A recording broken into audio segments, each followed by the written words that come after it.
কি অবস্থা ব্যাকে ভালো আছেননি? দিস ইজ প্রবাসী পাওয়ার, মানে আঙ্গ প্রবাসীদের এমন পাওয়ার। আমরা তখনই বলছি শুধু দেশগান স্বাধীন করেন, দেশটা স্বাধীন করেন, দেশ পরিবর্তন করার জন্য আমরা প্রবাসীরাই যথেষ্ট।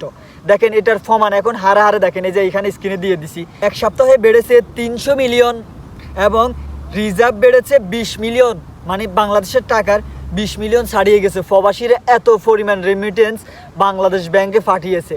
এই যে প্রবাসী রেমিটেন্স নিয়ে কথা বলাতে অনেক দালালরা আছে, এগুনে কি আর কইতে পারবেন না, এগুনে আয় কি আর কমেন্ট বক্সে গালাগালি করে, আয় নাকি ডক্টর ইউনূস সাহেবের কি ফাঁসাড়ি। আর বেটা যেটা সত্যি কথা, এটা আমরা প্রবাসীরা অবশ্যই আমরা ব্যাংকে টিয়া হারাইতে হবে।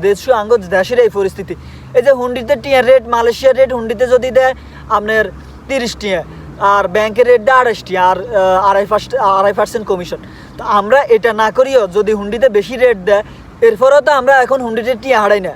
এই যে আমি যেখানে থাকি এখানে আপনার আশেপাশে ব্যাংক না, অনেক দূরে যাই ব্যাংকে টিয়া হারাই। তো আমি ওই দিন অনেকে এটার জ্বালাই হুন্ডিতে হারাই দেয়, তো আমি সবার টাকা একসাথে করি, ওই দিনও 2 লাখ টাকা দিয়ে আসছি। আবার অনেকের টাকা দিই ব্যাংকে দিয়ে আসি, আমার নিজের টাকা খরচ করি। কিনলাই আঙ্গ দেশের লাই, দেশের ভালোবাসার লাই।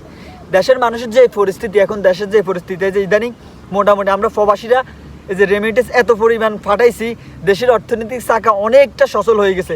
রিজার্ভ আছে 20 মিলিয়ন, চিন্তা করেন। যাই হোক আলহামদুলিল্লাহ, আমি চিন্তা করি আঙ্গ প্রবাসীরা আমরা এভাবে ঐক্যবদ্ধ হয়ে দেশটারে গোছাইতে হইব। ব্যাংকে যেখান থেকে একটু কষ্ট হইলো, টিয়ার রেট কম হইলো, ব্যাংকে টাকা হারানোর চেষ্টা করবেন। তো ব্যাংকে ভিডিওটা বেশি বেশি করে শেয়ার করে দিবেন, ঠিক আছে? ওকে, আল্লাহ হাফেজ।